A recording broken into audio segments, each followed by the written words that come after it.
Conselhos para Obreiros, de Charles Spurgeon. Capítulo 11. Um grande líder e bons soldados. Grandes maravilhas o homem pode fazer quando é influenciado por um grande amor a um líder. As tropas de Alexandre marcharam milhares de quilômetros a pé, deixando os homens extremamente cansados. Tudo isso fizeram por causa do seu zelo por Alexandre. Ele as levou a conquistar e vencer. A presença de Alexandre era a essência da sua coragem e a glória da sua força. Uma coisa seus soldados sabiam ao enfrentar um dia longo de marcha sobre as areias quentes. Alexandre marcharia com eles. Se estivesse sedentos, sabia que ele também estaria, pois quando lhe trouxeram um copo de água, ele recusou. Não se importou com o tamanho da sua sede e mandou que aquele copo fosse dado aos soldados doentes. Um dia, cansados pelo peso do despojo que levavam, pelos vistosos vestuários que usavam e por carregarem cunhas de ouro, começaram a andar lentamente. E o rei temeu que talvez não conseguisse vencer o inimigo. Alexandre tomou a parte do despojo que lhe cabia e as queimou diante dos olhos de seus soldados.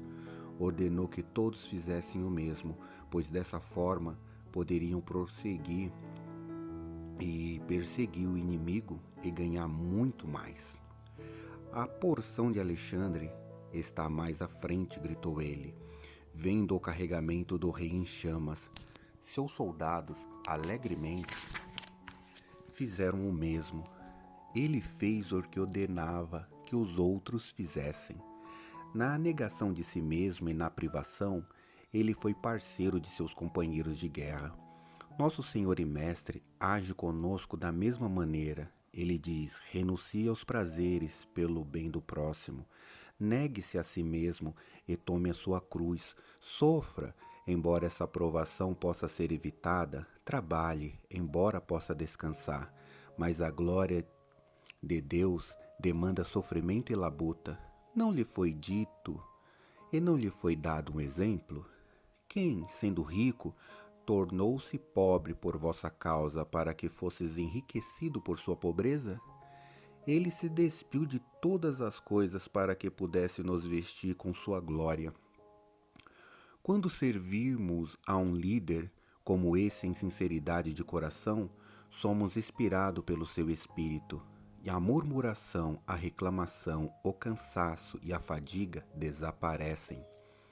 E uma paixão divina nos leva para além de nós mesmos.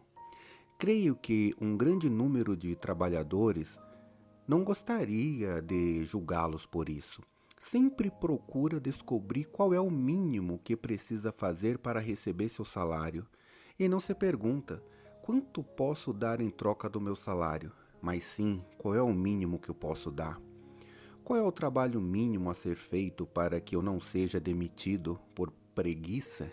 Alguns dirão, não podemos fazer tudo hoje, pois nada restará para ser feito amanhã. Nosso patrão não nos dará mais do que consegue pagar, portanto, não faremos mais do que somos obrigados. Esse é o espírito comum, e seremos arruinados como nação, porque esse espírito está entre nós, pois cada vez mais seremos abatidos pela competição externa. Entre os cristãos, no serviço ao Senhor Jesus, esse conceito não pode ser tolerado. Nunca deve um ministro dizer: se pregar 3 vezes na semana, farei mais do que alguém poderia esperar de mim? Portanto, não farei tal coisa.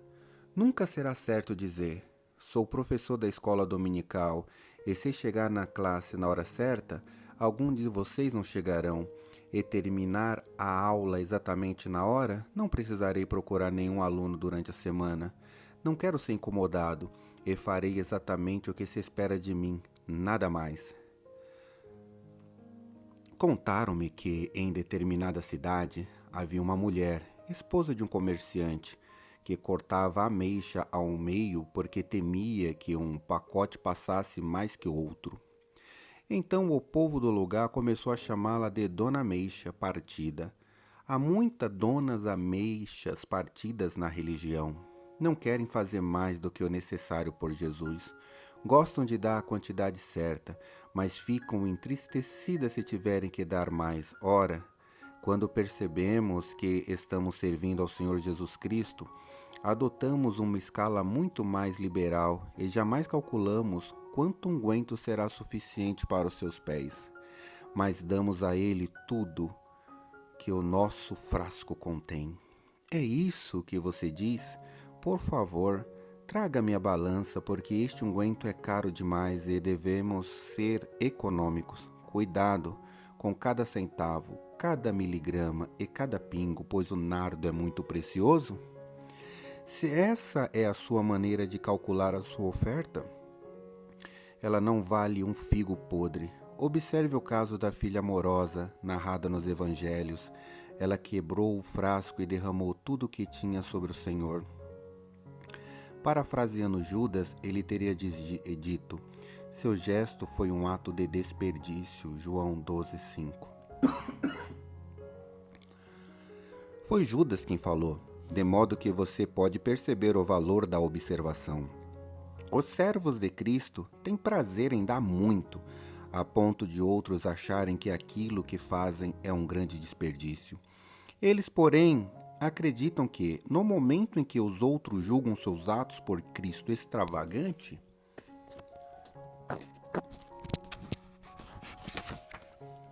é porque começaram a mostrar o amor que sente por seu Senhor. Esse é o poder do espírito da consagração que nos torna superiores a miseráveis avareza da mera formalidade.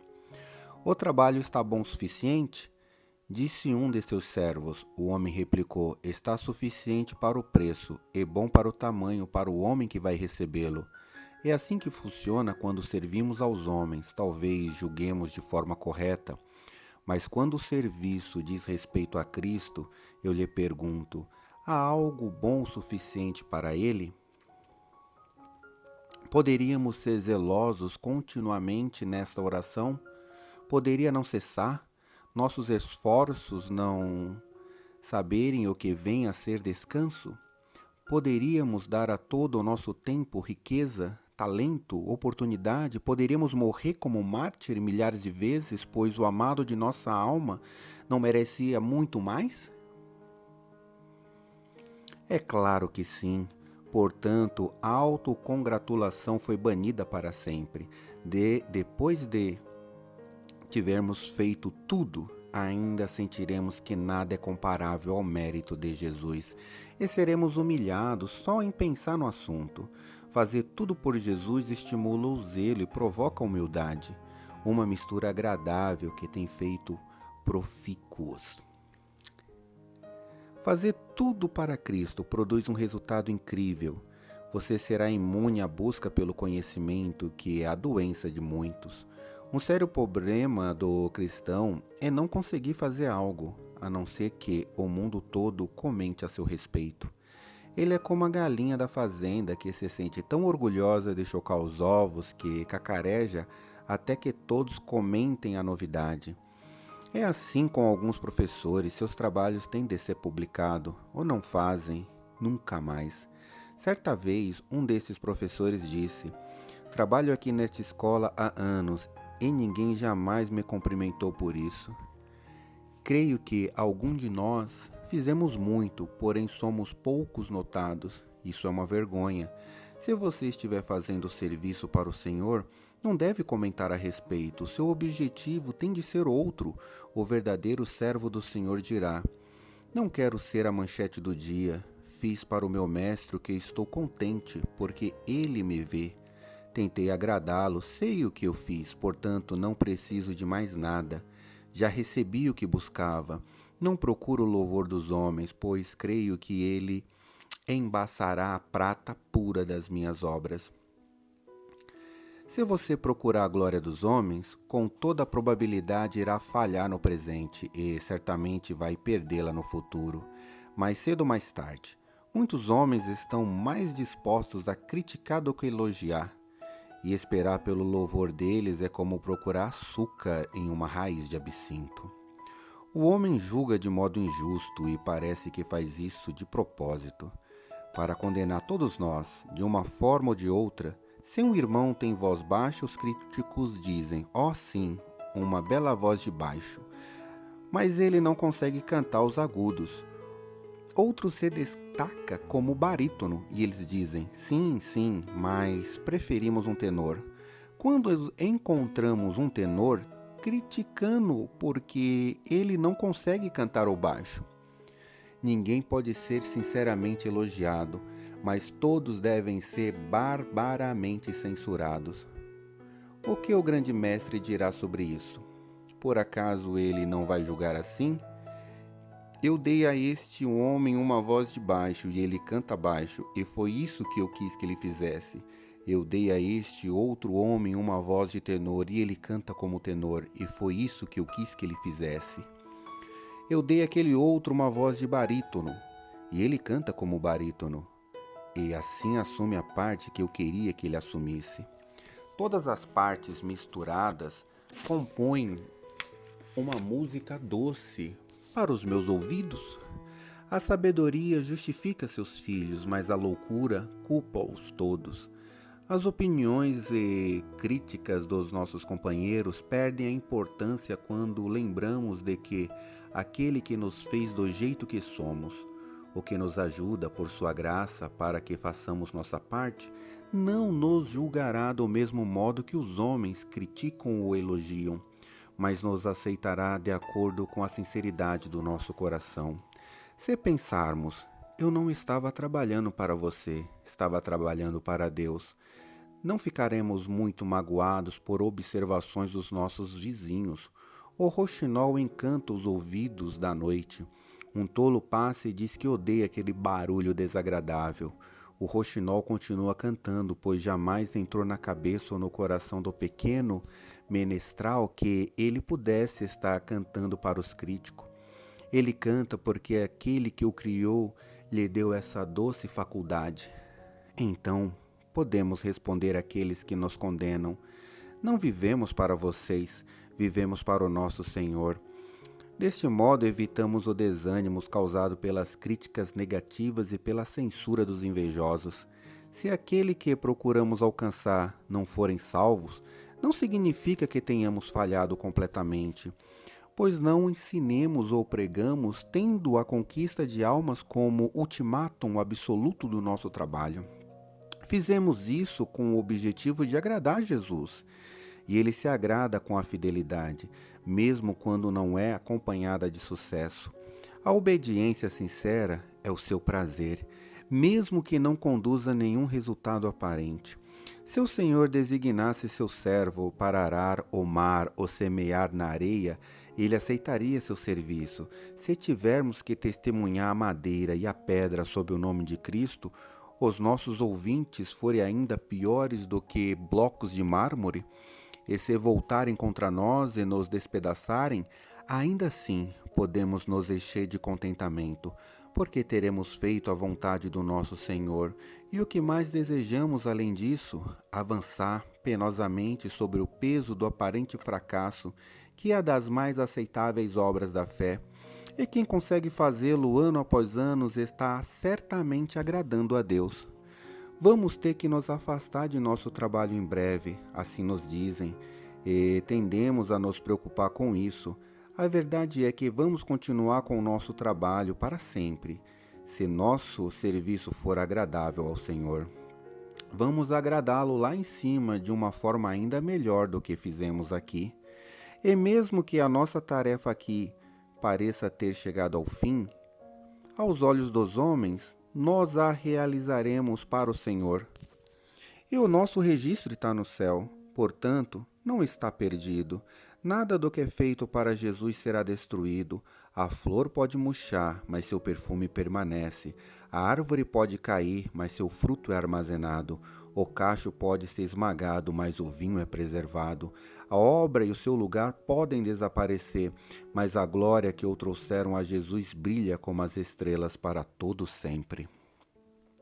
O senso de estar servindo ao Senhor deve enobrecer todo o nosso serviço muito além do que podemos imaginar. Pense em trabalhar para Ele, o melhor dos mestres, diante do qual os anjos consideram uma glória poderem se curvar. O trabalho feito para ele é o melhor trabalho que existe, pois tudo o que lhe agrada deve ser puro e bonito, honesto e de boa fama. Trabalhar para o Pai Eterno e trabalhar para Jesus são obras exclusivamente boas. Viver para Jesus é ser arrebatado pelo mais nobre dos motivos.